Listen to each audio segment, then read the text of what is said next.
ಕಾಂಗ್ರೆಸ್ ಸರ್ಕಾರಕ್ಕೆ ಹಿಂದೂ ವಿರೋಧಿ ಕಾಂಗ್ರೆಸ್ ಸರ್ಕಾರಕ್ಕೆ ಹಿಂದೂ ವಿರೋಧಿ ಕಾಂಗ್ರೆಸ್ ಸರ್ಕಾರಕ್ಕೆ ಬಿಜಾಪುರದಲ್ಲಿ ನಮ್ಮ ಕಾರ್ಯಕರ್ತರ ಉತ್ಸಾಹವನ್ನು ನೋಡಿದ್ರೆ ಇದು ಕಾಂಗ್ರೆಸ್ ಪಕ್ಷದ ವಿರುದ್ಧ ಜನಾಕ್ರೋಶ ಯಾತ್ರೆನೋ ಅಥವಾ ಭಾರತೀಯ ಜನತಾ ಪಾರ್ಟಿಯ ವಿಜಯ ಯಾತ್ರೆನೋ ಅಂತ ಅನುಮಾನ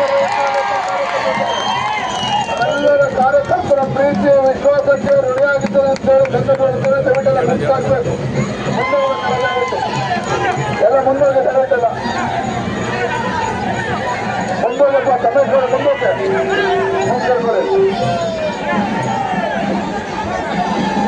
ದಯಮಾಡಿ ನಿನ್ನ ಮುಂದಕ್ಕಾಗ್ರಿ ದಯಮಾಡಿ ಎಲ್ಲ ನಾನು ಬಂಧುಗಳು ಮುಂದೆ ಬರಬೇಕು ನಮ್ಮ ಕಾರ್ಯಕರ್ತರು ಮುಂದೆ ಬರಬೇಕು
ಅಭಿವೃದ್ಧಿಯ ಪಕ್ಷ ಕನ್ನಡಿಗರ ಪಕ್ಷ ಯುವಕರ ಪಕ್ಷ ಸಾಮಾನ್ಯರ ಪಕ್ಷ ಹೊಸತನದ ಪಕ್ಷ ವಿಕಾಸದ ಪಕ್ಷ ನಮ್ಮೆಲ್ಲರ ಪಕ್ಷ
ಮಾಡಿ ಸ್ವಲ್ಪ ಬೇಗದಲ್ಲಿ ಅಜ್ಜಾಡ್ಬೇಕು.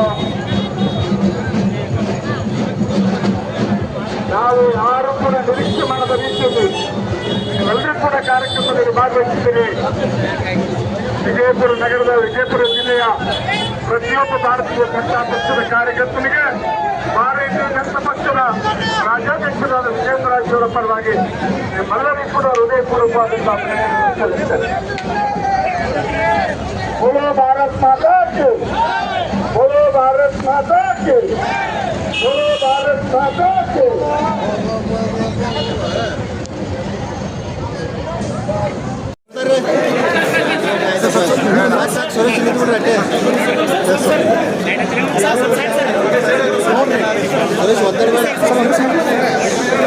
ಭಾರತೀಯ ಜನತಾ ಪಾರ್ಟಿಯ ಜನಾಕ್ರೋಶ ಯಾತ್ರೆ ಮೈಸೂರಿನಿಂದ ಪ್ರಾರಂಭ ಆಗಿದ್ದಂಥ ಮೊದಲ ಹಂತದ ಯಾತ್ರೆ ಬಹಳ ಯಶಸ್ವಿಯಾಗಿದೆ. ಆ ಭಾಗದ ಜನರ ಗಮನವನ್ನು ಸೆಳೆಯುವಂಥದ್ರಲ್ಲಿ ಬಹಳ ಯಶಸ್ವಿಯಾಗಿದೆ. ಅಷ್ಟೇ ಅಲ್ಲ, ಈ ರಾಜ್ಯ ಸರ್ಕಾರಕ್ಕೆ, ಕಾಂಗ್ರೆಸ್ ಸರ್ಕಾರಕ್ಕೆ ಬಿಸಿ ಮುಟ್ಟಿಸುವಂಥ ನಿಟ್ಟಿನಲ್ಲೂ ಕೂಡ ನಮ್ಮ ಈ ಜನಾಕ್ರೋಶ ಯಾತ್ರೆ ಬಹಳ ಯಶಸ್ವಿಯಾಗಿದೆ. ಮೊನ್ನೆ ದಿನ ನಿಪ್ಪಾಣಿ, ನಿನ್ನೆ ಬೆಳಗಾವಿ ಮುಗಿಸ್ಕೊಂಡು ಬಾಗಲಕೋಟೆ ಮುಗಿಸ್ಕೊಂಡು ಇವತ್ತು ಬಿಜಾಪುರಕ್ಕೆ ನಮ್ಮ ಯಾತ್ರೆ ಇವತ್ತು ಬಂದಿದೆ. ವಿಶೇಷವಾಗಿ ಬಿಜಾಪುರದಲ್ಲಿ ನಮ್ಮೆಲ್ಲ ಪಕ್ಷದ ಮುಖಂಡರು ಎಲ್ಲರೂ ಕೂಡ ಒಗ್ಗಟ್ಟಾಗಿ ಒಂದಾಗಿ, ಕಾರ್ಯಕರ್ತರು ಸಹ ಬಹಳ ಅತ್ಯುತ್ಸಾಹದಲ್ಲಿದ್ದಾರೆ. ಜನರು ಕೂಡ ಸಹಜವಾಗಿಯೇ ಭ್ರಷ್ಟ ಈ ಜನವಿರೋಧಿ ಕಾಂಗ್ರೆಸ್ ಸರ್ಕಾರದ ವಿರುದ್ಧ ಬೀದಿಗಿಳಿದಿದ್ದಾರೆ. ಅದೇ ಒಂದು ವಾತಾವರಣ ತಾವು ಬಿಜಾಪುರದಲ್ಲೂ ಕೂಡ ತಾವು ನೋಡ್ತಾ ಇದ್ದೀರಿ. ಕೇಂದ್ರ ಸರ್ಕಾರ ಸಹಿತ ಬೆಲೆ ಏರಿಕೆ ಮಾಡುತ್ತೆ. ಕೇಂದ್ರ ಸರ್ಕಾರ ಮೊನ್ನೆ ದಿನ ಡೀಸೆಲ್ ಪೆಟ್ರೋಲ್ ಮೇಲೆ 2 ರೂಪಾಯಿ ಜಾಸ್ತಿ ಮಾಡಿದ್ದಾರೆ. ಜನಸಾಮಾನ್ಯರ ಮೇಲೆ ಹೊರೆಯನ್ನು ಹಾಕಿದ್ದಾರೆ.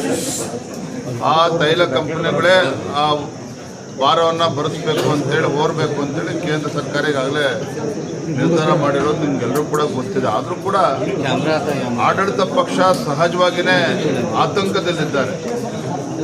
ಗ್ಯಾರಂಟಿಗಳ ಭ್ರಮೆನಲ್ಲಿದ್ದಂಥ ರಾಜ್ಯದ ಮುಖ್ಯಮಂತ್ರಿಗಳು, ಕಾಂಗ್ರೆಸ್ ಸರ್ಕಾರ ಬೆಂಗಳೂರು ಬಿಟ್ಟು ಹಳ್ಳಿಗಳಿಗೆ ಬರ್ತಕ್ಕಂಥ ಪರಿಸ್ಥಿತಿಯಲ್ಲಿ ಅವರಿಲ್ಲ. ವಾಸ್ತವಿಕ ಸತ್ಯಾಂಶವನ್ನು ಅರ್ಥ ಮಾಡ್ಕೊಳ್ಳೋಂಥದ್ರಲ್ಲಿ ಇವತ್ತು ಕಾಂಗ್ರೆಸ್ ಸರ್ಕಾರ ವಿಫಲ ಆಗಿದೆ. ಇಷ್ಟು ಬೆಲೆ ಏರಿಕೆ ಆಗಿದೆ. ಪೆಟ್ರೋಲ್, ಡೀಸೆಲ್ ಮೇಲೆ, ಹಾಲಿನ ಮೇಲೆ ಬೆಲೆ ಜಾಸ್ತಿ ಮಾಡಿದ್ದಾರೆ. ಜನಸಾಮಾನ್ಯರು ಇವತ್ತು ಜೀವನ ಸಾಗಿಸೋದಕ್ಕೂ ಕೂಡ ಅಸಾಧ್ಯ ಆಗದೆ ಇರತಕ್ಕಂಥ ವಾತಾವರಣ ಇವತ್ತು ಕಾಂಗ್ರೆಸ್ ಸರ್ಕಾರದ ನೇತೃತ್ವದಲ್ಲಿ ರಾಜ್ಯದಲ್ಲಿ ಆಗಿದೆ. ಹಾಗಾಗಿ ಇವರು ಚುನಾವಣೆ ಸಂದರ್ಭದಲ್ಲಿ ಭರವಸೆ ಕೊಟ್ಟಿದ್ದೇ ಬೇರೆ, ಅದು ಚುನಾವಣೆ ನಂತರದಲ್ಲಿ ಅಧಿಕಾರದ ಚುಕ್ಕಾಣಿ ಹಿಡಿದ ಮೇಲೆ ಸಿದ್ದರಾಮಯ್ಯ ನೇತೃತ್ವದ ಕಾಂಗ್ರೆಸ್ ಸರ್ಕಾರ ಬಡವರಿಗೆ, ಜನಸಾಮಾನ್ಯರಿಗೆ, ವಿಶೇಷವಾಗಿ ರೈತರಿಗೆ ಹೊರೆಳೆಯುವಂಥ ಕೆಲಸ ಮಾಡ್ತಾ ಇದ್ದಾರೆ. ಇಂಥ ಕಾಂಗ್ರೆಸ್ ಸರ್ಕಾರದ ವಿರುದ್ಧ ರಾಜ್ಯದ ಜನ ಧಿಕ್ಕಾರವನ್ನು ಕೊಡ್ತಾ ಇದ್ದಾರೆ. Thank you. ಯತ್ನಾಳರು ಉಚ್ಚಾಟನೆಗೊಂಡ ಮೇಲೆ ಪಕ್ಷಕ್ಕೆ ಹಿನ್ನಡೆ ಆಗಿದೆ ಅಂತಕ್ಕಂಥದ್ದು ಸಾರ್ವಜನಿಕರಲ್ಲಿ ಚರ್ಚೆ ಇರ್ತಾರೆ. ಯತ್ನಾಳವರು ಉಚ್ಚಾಟನೆ ಆದಮೇಲೆ ಪಕ್ಷಕ್ಕೆ ಲಾಭ ಆಗಿದೆ ಅಂತ ನಾನೇನು ಹೇಳ್ತಾ ಇಲ್ಲ. ಆದರೆ ಒಂದು ರೀತಿ ಒಗ್ಗಟ್ಟು ಪಕ್ಷದಲ್ಲಿ ಕಾಣ್ತಾ ಇದೆ. ನಮ್ಮೆಲ್ಲರ ಗುರಿ ಇವತ್ತು ಭಾರತೀಯ ಜನತಾ ಪಾರ್ಟಿ ಸ್ಪಷ್ಟ ಬಹುಮತದೊಂದಿಗೆ ರಾಜ್ಯದ ಅಧಿಕಾರಕ್ಕೆ ತರಬೇಕು. ವಿಜಯಪುರ ಜಿಲ್ಲೆಯೂ ಒಳಗೊಂಡಂತೆ ರಾಜ್ಯದ ಎಲ್ಲ ನಮ್ಮ ಪಕ್ಷದ ಮುಖಂಡರು ಒಟ್ಟಾಗಿ ಒಂದಾಗಿ ಇವತ್ತು ಪಕ್ಷವನ್ನು ಸಂಘಟನೆ ಮಾಡ್ತಕ್ಕಂಥ ಕೆಲಸ ಮಾಡ್ತಾ ಇದ್ದೇವೆ. ಏನೇ ಸಣ್ಣ ಪುಟ್ಟ ಗೊಂದಲಗಳು ಕೂಡ ಎಲ್ಲವನ್ನು ಕೂಡ ಮರೆತು ರಾಜ್ಯದಂತ ಪ್ರವಾಸ ಮಾಡ್ತಾ ಇದ್ದೇವೆ. ಯತ್ನಾಳ್ ಅವ್ರನ್ನ ವಾಪಸ್ ಧನ್ಯವಾದ. Thank you.